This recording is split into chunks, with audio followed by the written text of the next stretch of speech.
France Inter.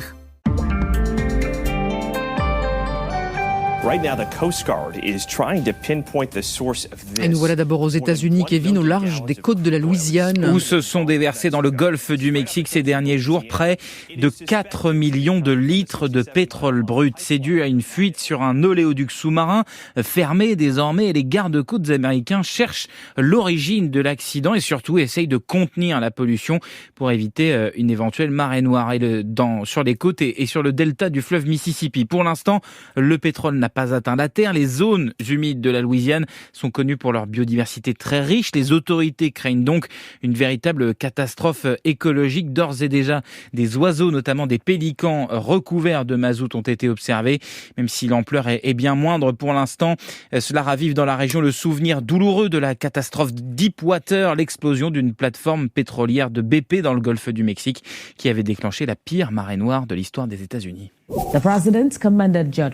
Et nous voici maintenant au Libéria, dont les voisins saluent le résultat de l'élection présidentielle. Oui, comme on l'entend là, la télévision nigériane, par exemple, qui se fait l'écho des félicitations adressées par le président à Joseph Boakai, élu lundi face à l'ancienne star du foot, le président sortant George Weah. C'est presque l'ancien attaquant du PSG qui est le plus félicité pour son fair play battu de seulement quelques milliers de voix. George Weah a très vite reconnu sa défaite, appelant ses partisans à faire de même malgré un épisode tragique lundi soir avec cette voiture qui a foncé sur la foule qui célébrait la victoire de Joseph Boakai et qui a fait 3 morts.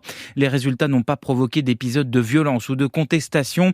Pas une mince affaire dans un pays qui n'est sorti de la guerre civile que depuis 20 ans. Les Libériens ont démontré que le changement par des voies pacifiques est possible, a réagi la communauté économique des États d'Afrique de l'Ouest, alors que la région est secouée par les coups d'État et la violence ces dernières années. Le Mali, la Guinée, le Burkina Faso ou encore le Niger, je vous le rappelle, sont dirigés par des juntes militaires. Situation instable aussi au Gabon ou encore en Côte d'Ivoire.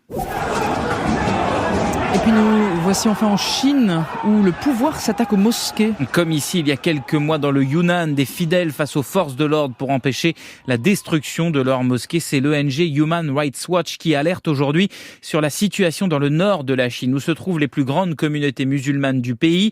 Depuis 2019, le gouvernement chinois a entrepris un plan de sinisation de l'islam pour, je cite, le rendre compatible avec le socialisme. Et ça passe par des mosquées fermées, rasées ou désaffectées. Certaines ont été transformées, par exemple, en ateliers de fabrication de vêtements, détaille l'ONG dans son rapport.